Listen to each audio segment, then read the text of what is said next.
Hello, everyone, and welcome to the 19th Annual Fairhope Jubilee. Terry Miller, the disc golf guy, along with Dustin Mouret. We're at the Fairways of Fairhope. You guys watched the front half. There were technically 10 holes there, but we're here for the back 9 in this 19-hole layout. We've seen some incredible play, along with some hot putting and driving by the likes of Colglazier and a few of the others. And Dustin, your first time on a camera, catch camera, doing some work out there. Here you are now doing the commentary. Thanks for joining. And you ready to jump into this back 9?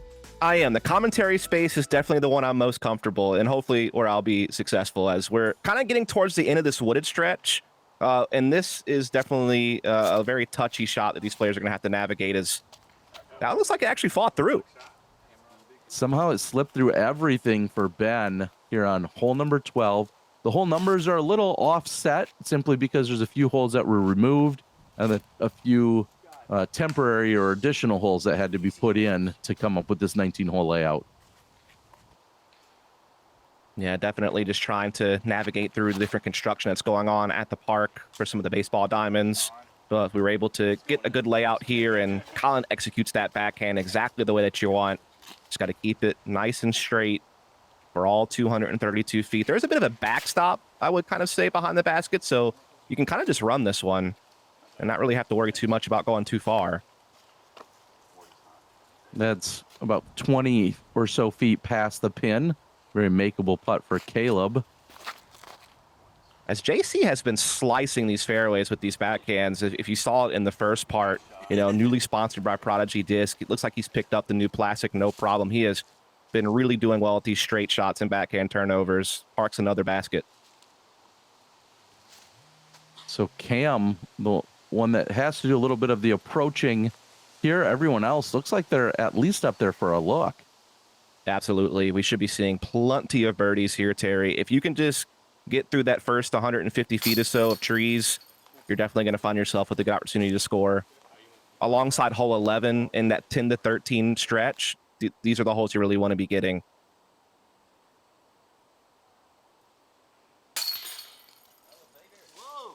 Little adjustment as he lets out some excitement. The putt that we've seen from Caleb today, if he's had any errors or mistakes, they've been low. So that time you see him a little bit too high, maybe over adjusting, but the result's still birdie.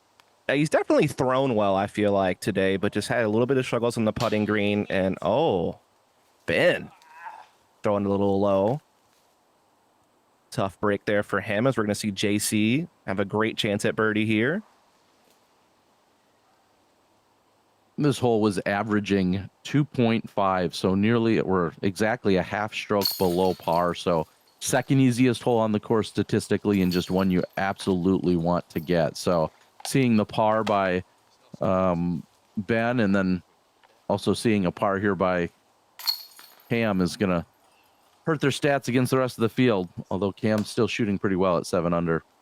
Yeah, he's definitely on pace for keeping himself in lead card position going into the next round, as we head into probably the most difficult hole, I would guess. It's uphill, tight tunnel. It plays longer than 295 due to the uphill nature, and it's still, a very tight fairway you have to stay inside of. But Colin has made it look easy with that shot. That is as good as it gets, Terry, unless you're racing it.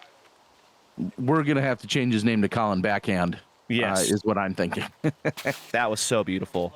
This one's drifting maybe a little bit too right, Terry. It might catch something, and it's going to shoot across, and that's going to give him an opportunity, we'll say, to make it positive, to scramble a little bit, have a little fun.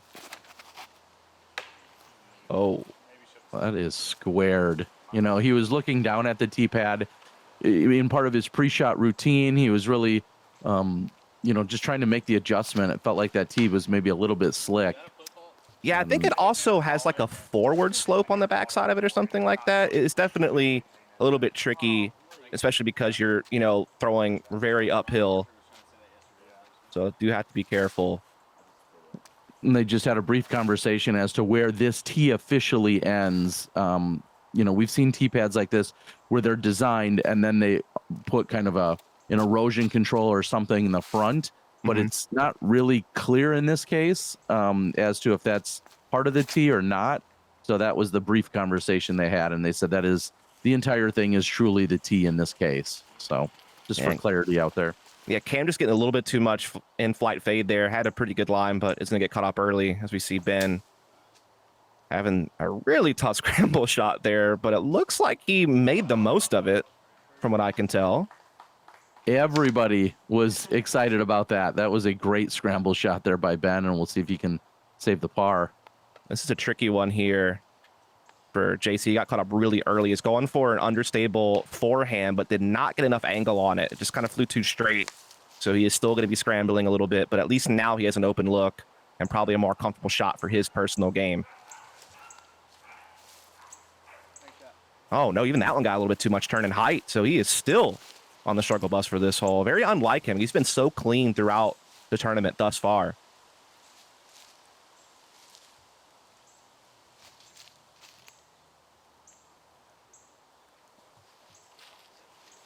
Yeah, I'm trying to limit the damage here, put a cap on it by a good approach there. And Caleb was fortunate not to be too caught up on that left side. He actually still had like a pretty open look to scramble up. If you go too far left, you are, you know, very much like every other hole at Fairhope, you are in some trouble. You're in some shrubbery. So he gets out there. We're going to see Ben got to make something happen here with the putt. And, oh, that was very close. Which is not a lot, but yeah. If my math is right, I think this is for the bogey. I think this will be for, yeah, I think this is for a 4. Yep, you're correct. As the batting cage hole, again, I think it played as the most difficult, if I'm not mistaken. And that's not surprising, as you will indeed pick up the bogey. So you see the batting cage back there, technically would be OB if you go deep, but of course, some of these players had to deal with that. Kind of licking their wounds up the fairway, catching some early trees in some cases, but now we're finally reaching our conclusions.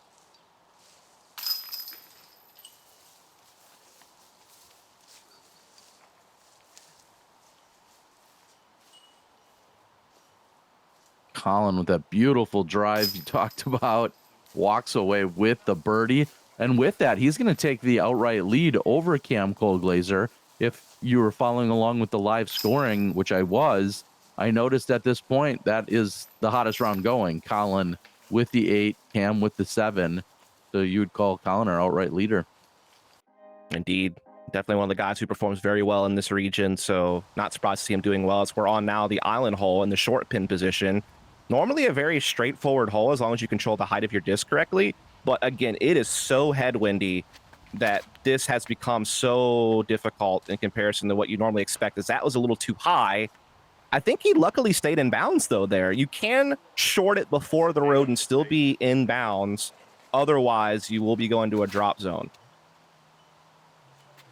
And this is leaking left the entire way, and that's the wrong kind of parked. Yeah, that's the wrong kind of parked. Indeed. Yeah, I think it seemed like he was trying to play something more overstable to fight the headwind and just fought a little too hard. Again, this hole became much trickier than normal with the wind that we were dealing with on the day. As yeah, it looks like he's handled that pretty well. Yes, that'll stay on the island, so that is safe. And you're hearing a few yips and barks from the dog park that is right there to the right, adjacent, no more than 30 feet away. So there's a little bit of traffic that comes in from time to time, and that needs to sit down. Oh, good tree. Nice shot, yeah. And almost in better position for the long pin that they'll see in second round, right? Yeah, the long pin will be out left of that tree and a little bit deeper. As Ben also has thrown a good shot. Again, that needs to sit down, and it will. So, to be honest with you, this card probably fared better than most on this hole, as tricky as the one was. As we're going to see, Colin actually was short of the road, so he gets to just kind of putt for birdie from here, though it is a long one. And the wind still picked it up, giving him a tester on the comeback. And here's that drop zone, Terry. Still a makeable putt, but look at how the wind is picked up. Continues to be really unpredictable, in fact. I know here it's a headwind, and Caleb says right when I got up there and ready to throw, too much wind picked up, and that's why he just pitched up instead. He didn't want to turn the 4 into a 5. Yeah, it's a just smart conservative move there. JC lets that one float a little too high, so he'll miss his birdie there, but hopefully can still save the par. And I think the other thing about it was also just very gusty, so it wasn't a stable wind. So you could just get unlucky. The right breeze would come through at the wrong time and throw off your putt or your throw pretty well. So we'll see Colin see if he can salvage a par here. Well done. Colin will remain at 8 under, but Cam's looking to join him there.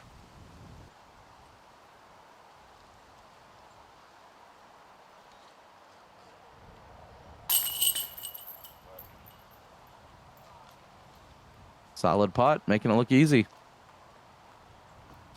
I can assure you it wasn't in these conditions, but yes, Cam definitely kind of keeping up with Colin, trying to stay in that race with him towards the top and doing a pretty good job. And you see where Ben is. That's actually a perfect position for either basket. He's kind of split the difference. You see the tiny little flag off to the left side of the screen at about the 3 o'clock position. That's where the longer pin will be in the afternoon round. So similar shot, just a little bit more power required for the afternoon. As we'll see if JC can just clean up the par here on 14. Yep, no problem there. Again, he's really only had like 2 mistakes on the day. He's been playing some really good golf. You obviously see him had some struggles on 13 prior, but otherwise he's had some really clean backhands. He's honestly hit the gats better than almost anyone on the card on average, I feel like. If you go look at the first part, as we're now on our next temp hole.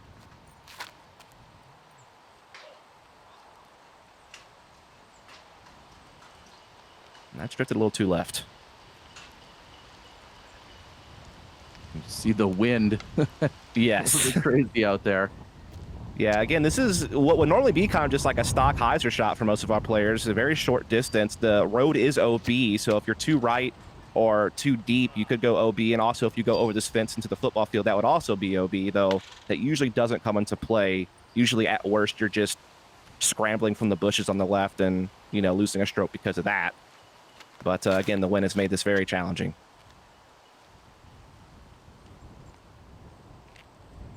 Did that make it back in? Yeah, it looks like it checked up just short of the road.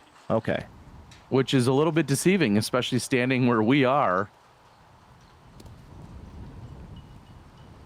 And you see the American flag there, just blowing straight headwind.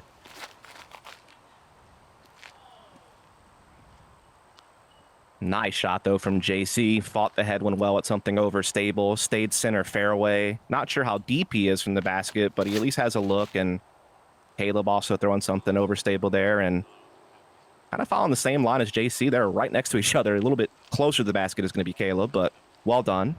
And oh, no.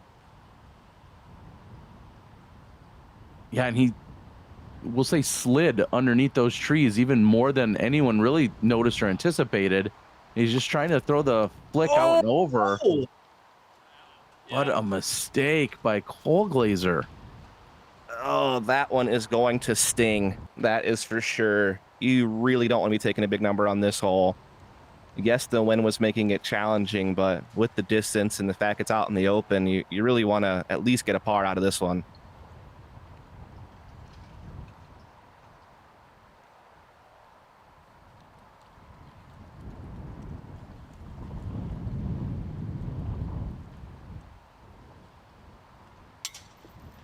Oh, Sit okay. down. Okay. Yes. Yeah. That could have gone dramatically worse than it did. So luckily he'll have a shorter putt ahead of him. Here is Colglazier. This is for the bogey. Correct. And again, you got to keep that wind in mind.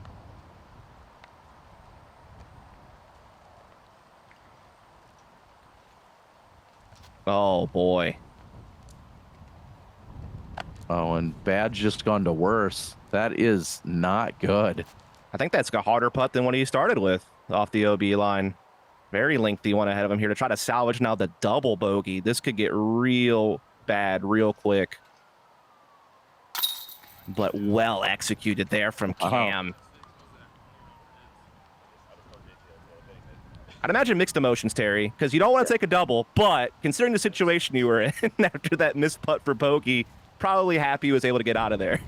Yeah, I'm guessing he's just really second guessing himself about that approach shot from over by the left side of the fairway and how that just got away from him and then slid right out of bounds on him. I was absolutely not expecting to see that. Yeah, landing on the top side of the disc is causing it to slide OB. Definitely a tough situation. As Caleb's going to float a putt over the basket now as well. And again, that's just the headwind showing its teeth here on this hole.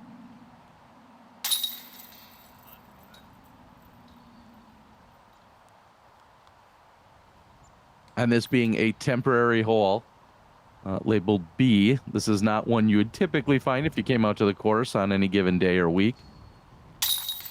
Yeah, I believe it's been used in tournament play before, but as you said, it's not one that's going to be there regularly to practice. So definitely making these players kind of make those quick adjustments on the fly.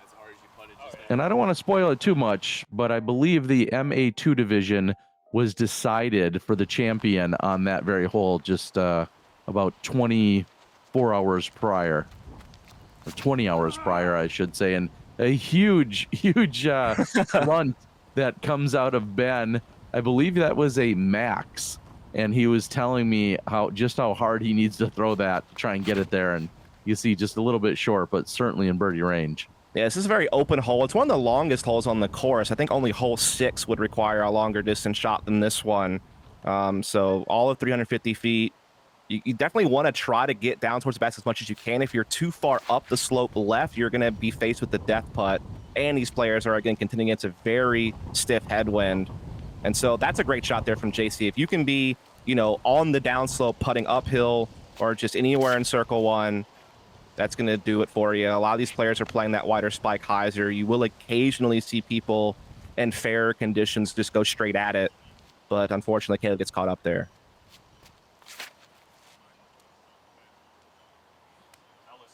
Let's see how many times the disc is just going up and down as it's trying to fight through the wind. A little bit short for Cam, but very makeable.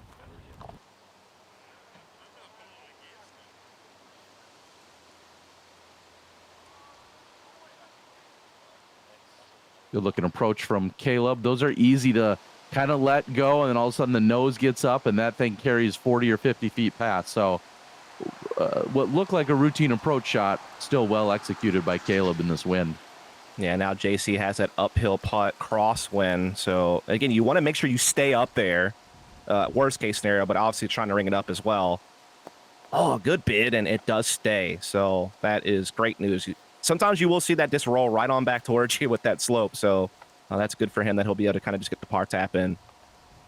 Well, and then the addition of that root or those few roots that are right there, that's easy to pop up a disc and then, get it on edge and have it roll away. Brilliantly played hole, though, from Colin. Going to get himself another birdie and kind of try to, use that opportunity from the last hole where Cam took a double and kind of use it to kind of start steaming ahead and, keep that outright lead, growing. And a great bounce back there for Cam, as you said. He's going to have to quickly try and forget about the double bogey and the lead he once had and just now keep pace with Colin, who's shooting really well.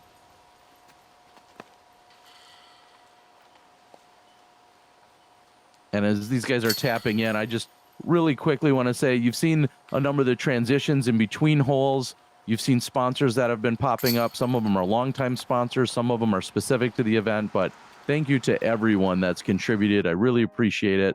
That's a reason why this coverage can happen, along with people like Rotor Disc Golf Supply. So thank you so much. As we're going to head over to Ben here on the tee of 16. This is a unique hole. Yeah, uphill, pretty short, low ceiling if you're going up the middle with some type of flex forehand or, just straight backhand. The road to the far right plays as OB, but the sidewalk and anything that's grass is going to be inbounds. Also, if you go over that fence, that would also be OB, but you can also kind of use the fence as a backstop if you're playing a lower line to kind of catch your disc and bounce it back towards the basket. And so far, everyone on their card's gone up the middle with the backhand, and all the results so far have been exactly what you want.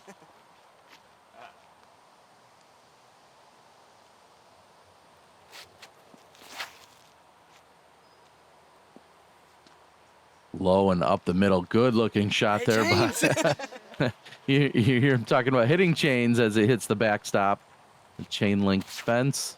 Nice shot by JC.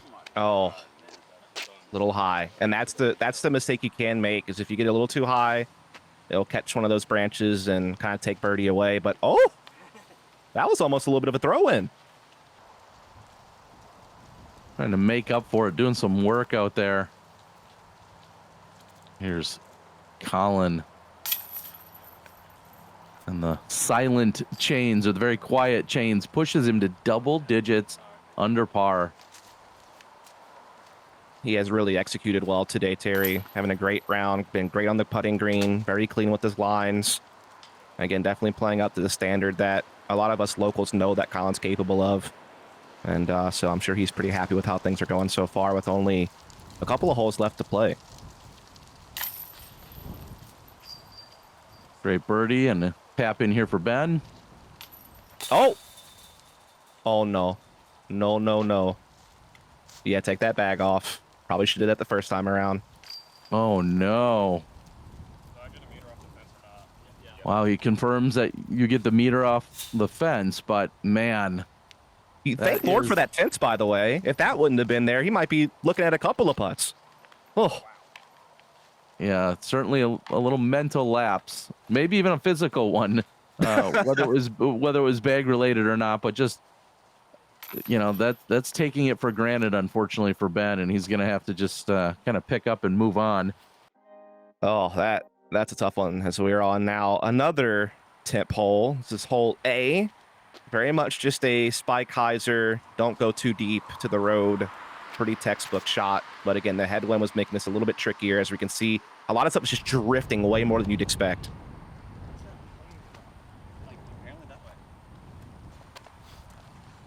Easy to find the road deep on this one. So with that wind pushing, you don't want to put too much on it. Cam's going to try and hang it out a little bit wider. Comes in. Oh, what? Wow, that is quite a rollback. that is very fortunate. That keeps him safe. Now we watch JC go really wide. Mm-hmm. Oh, solid. Yeah, usually you'll see people just attack this with an overstable putter or maybe a mid. And again, just try to, swing it out wide right and just have it come on in. But that's going to drift maybe with the wind a little too much. Yeah. Again, that's what the wind was causing on the day, was just to have disc carry over more left than you expect.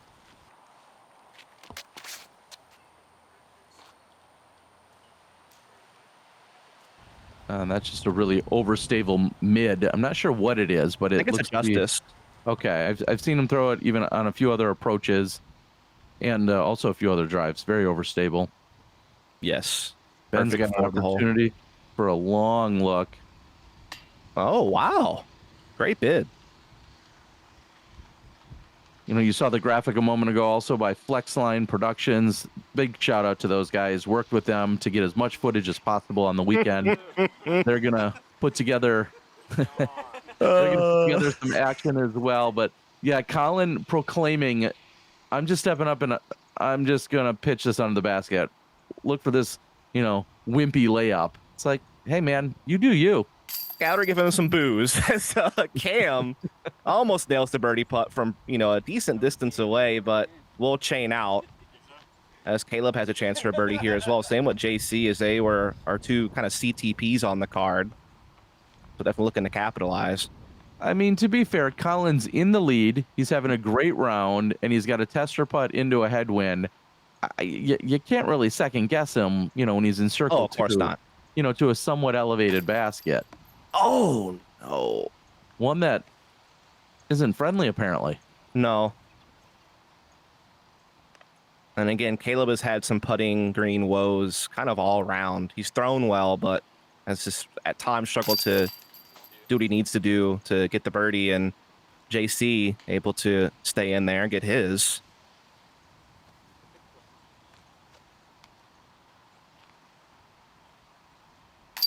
Taking a little more time with this one. Ben will tap in for the par, and we're going to see a couple other tap ins. And as you see on the shirt by Colin, Flight Factory, also a big supporter of the event and of the coverage that you're watching and along with my Patreon supporters. So thank you guys so much for that support. Just a couple holes left to play, and I think we're going to hear a little bit from Flight Factory and all the work they're doing to support disc golf.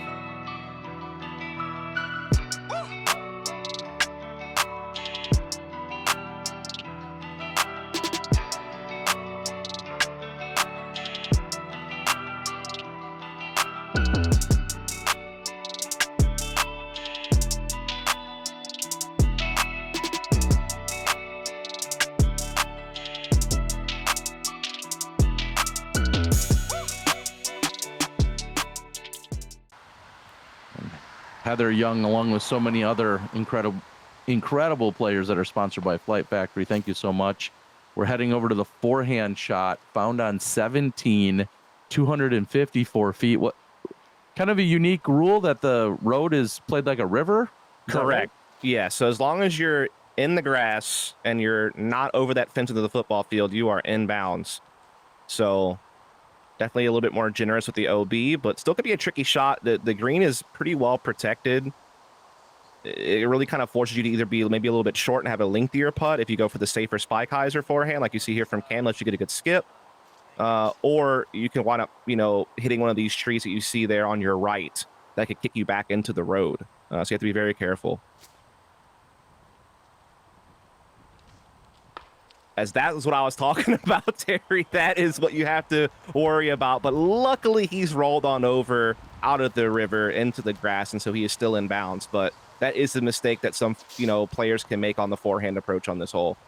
It's certainly a roller coaster of emotions, because I'm seeing that skip come in thinking, wow, this thing is hunting down the basket. This could skip in, and then a very solid tree kick to then have it roll the 45 or 50 feet.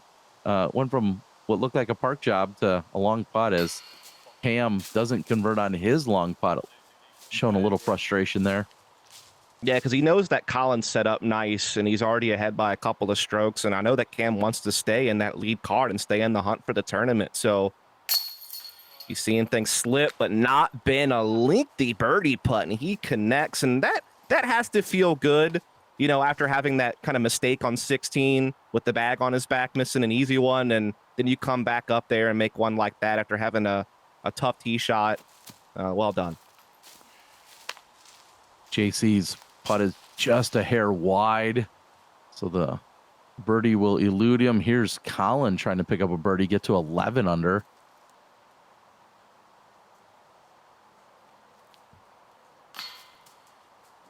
Oh no, look at that roll. Well, not so much the distance, but the awkwardness and the obstacles. We'll see what he's left with, and a great birdie by Caleb. Yeah, good to see him capitalize on a good drive there. Again, he has been pretty good off the tee most of the day. So there he goes. He gets one. We're going to see JC looking for his par.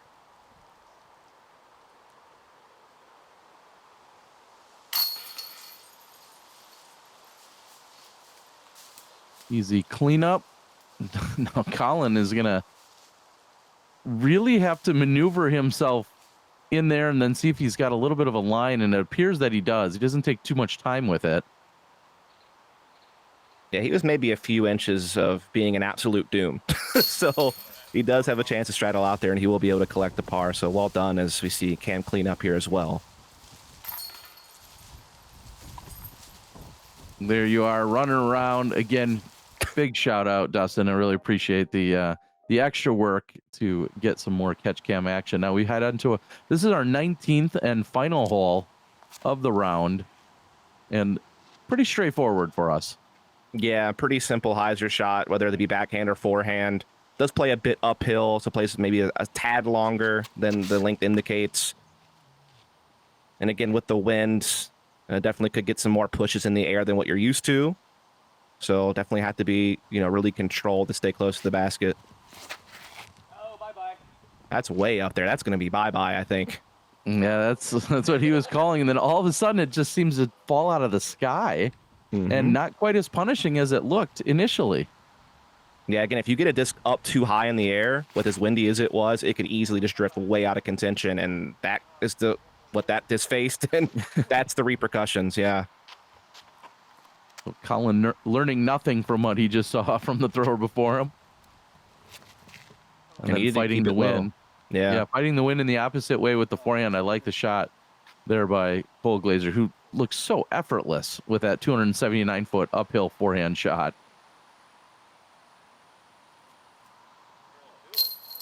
Whoa. Okay. Nice stepper from Colin. He's not letting this hole get away from him despite the tee shot. Nice. What a finish on the round there. He's at 11 under. We'll see how that stacks up.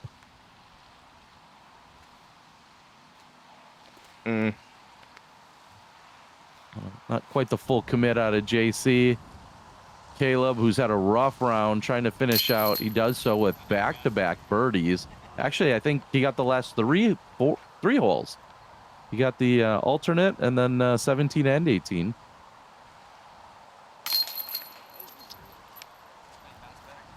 JC will tap in, and for the effortless approach or drive that we saw from Cam, it leaves him with that for the birdie. He's gonna, with that birdie, just barely stay on the lead card. He's at 9 under. Colin's at 11, and quickly we can take a look at the scores and really turning it on in the latter half of the round. I think we saw Robert Rolston. Yeah, so I actually know his wife, Rachel, but did not know him. I don't even think he was rated coming into this event, but able to make some things happen and make the lead card. So congrats to him. And then Tim Wiggins, a buddy of mine, a local from Mobile, made it onto the lead card as well, I believe. Well, it was great to see, along with Logan Weiss. We saw him out there doing some work. So looking forward to it. Robert, Colin, Cam, Tim, and Logan, they'll be on your card during the second round. Again, thanks everyone for joining. Like, share, and subscribe. And we'll see you guys for round number 2 at the 19th Annual Jubilee.